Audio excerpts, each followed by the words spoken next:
വൈക്കത്തെ ഉദ്ഘാടനം കഴിഞ്ഞ സോളാർ ബോട്ടുകൾക്ക് ഇപ്പോഴും പുതുമോടി മാറിയിട്ടില്ല. ആ സോളാർ ബോട്ടുകൾ ഇപ്പോഴും കായൽ കാറ്റേറ്റ് വിശ്രമത്തിലാണ്. KMCN special report.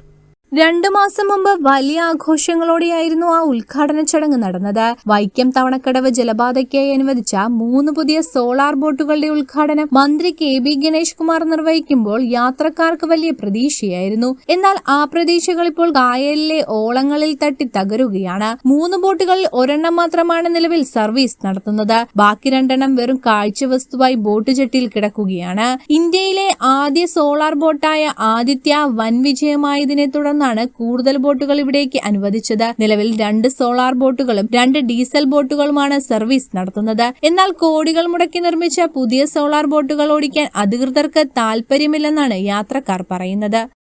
2 മാസം മുമ്പ് നമ്മുടെ MLA CK ആശയും നമ്മുടെ ബഹുമാനപ്പെട്ട ട്രാൻസ്പോർട്ട് മന്ത്രി ഗണേഷ് കുമാർ സാറും ചേർന്ന് നമ്മുടെ വൈക്കം ബോട്ട് ജെട്ടിയിൽ 3 സോളാർ ബോട്ടുകൾ ഉദ്ഘാടനം ചെയ്യുകയുണ്ടായി.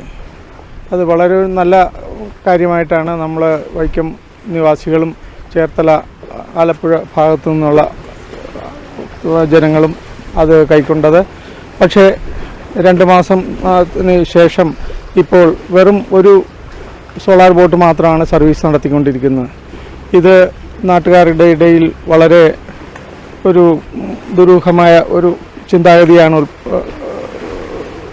സംഭവിച്ചിരിക്കുന്നത്. അവർ വിചാരിച്ചത് ഈ ഇങ്ങനെയുള്ള 3 ബോട്ടുകളും പ്രവർത്തിക്കുകയായിരുന്നെങ്കിൽ നമ്മൾ 2 ജില്ലക്കാരും ആലപ്പുഴ ജില്ലയും ചേർത്തല ജില്ലയിലും ഉള്ള യാത്രക്കാർക്ക് വളരെ പ്രയോജനകരമായി നടക്കാവുന്ന ഒരു സംരംഭമായിട്ടാണ്. ശബ്ദാന്തരീക്ഷ മലിനീകരണമില്ലെന്നതും ഇന്ധന ചെലവില്ലെന്നതുമാണ് ഈ ബോട്ടുകളുടെ പ്രത്യേകത. പ്രതിദിനം 5000-ഓളം ആളുകൾ യാത്ര ചെയ്യുന്ന തിരക്കേറിയ ഈ റൂട്ടിൽ പുതിയ ബോട്ടുകൾ കൂടിയെത്തിയാൽ യാത്രാക്ലേശത്തിന് വലിയ പരിഹാരമാകുമായിരുന്നു. എന്നാൽ ഉദ്ഘാടന മാമാങ്കം നടത്താനുള്ള ധൃതിയിലെത്തിച്ച ബോട്ടുകൾ ജനങ്ങൾക്ക് പ്രയോജനപ്പെടുന്നുണ്ടോ എന്ന് നോക്കാൻ ആരുമില്ല. ജലഗതാഗത വകുപ്പ് പതിവ് പല്ലവി ആവർത്തിക്കുന്നുണ്ടെങ്കിലും എന്ന് തുടങ്ങുമെന്ന കാര്യത്തിൽ വ്യക്തതയില്ല. സർക്കാരിന്റെ പണം ധൂർത്തടിച്ചു നടത്തുന്ന ഇത്തരം പ്രഹസനങ്ങൾ അവസാനിപ്പിച്ച് ബോട്ടുകളുടൻ ജനങ്ങൾക്ക് തുറന്നുകൊടുക്കണമെന്ന ആവശ്യമാണ് ഇപ്പോൾ ഉയരുന്നത്.